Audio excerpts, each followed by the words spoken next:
There are two terms that have been thrown about all over the place, and these two terms are holistic living and mindfulness. We won't be getting into mindfulness in this video. I'm going to be saving that for another video.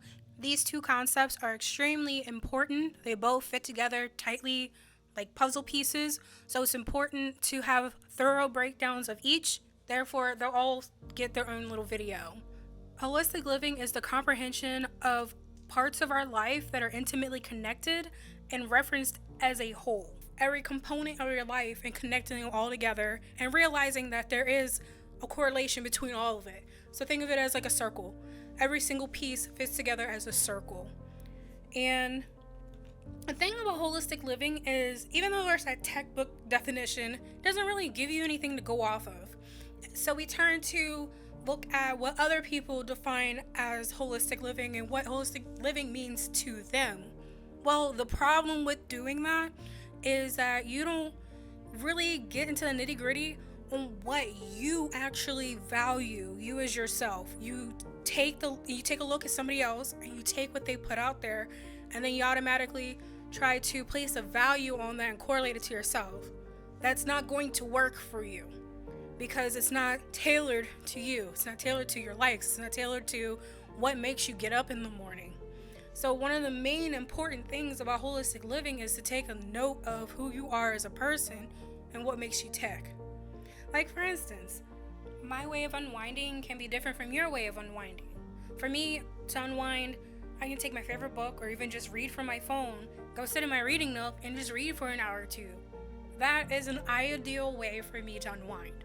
However, that's not going to be ideal for some other people. You might be thinking, well, yeah, I hate reading. So what? You don't have to do what I do. Your unwinding is going to be what you place a value on. So maybe your unwinding is going to take a walk. Maybe it's going to the gym. Maybe it's playing a video game.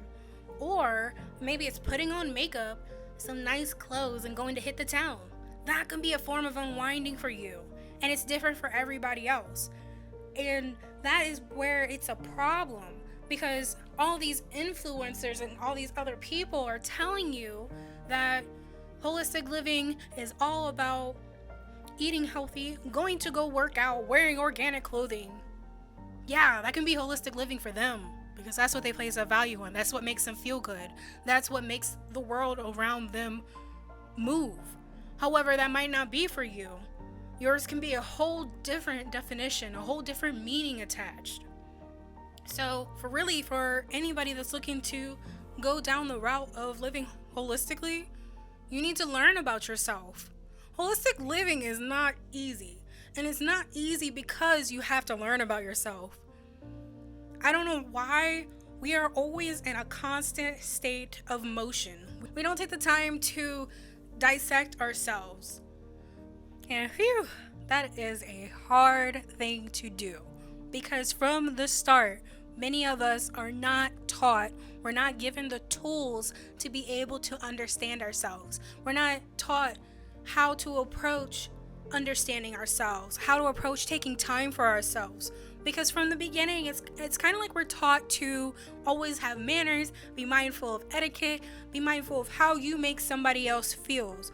We are never really taught to mind how we feel. Parents out there, but how often do you take your child aside to figure out how they're feeling?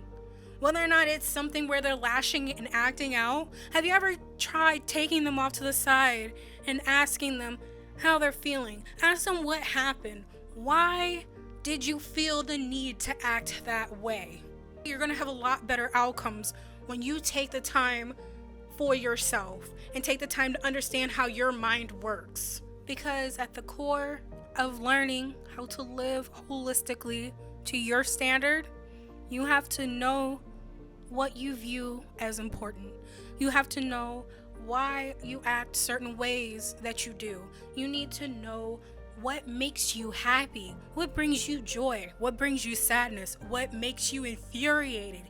You need to know yourself. And knowing yourself is the first step to living holistically. And of course, if you like this video, please give it a thumbs up and please hit the subscribe if you're not already subscribed. I have a lot of good content planned and it's going to touch more on holistic living, going to get into mindfulness so we can all be the best version of ourselves out here in this world. If you haven't already, I really recommend that you take a look at the 5 core properties of holistic living. It breaks down the 5 components that are you, and it helps you to understand how to approach yourself and why. So I really recommend that video.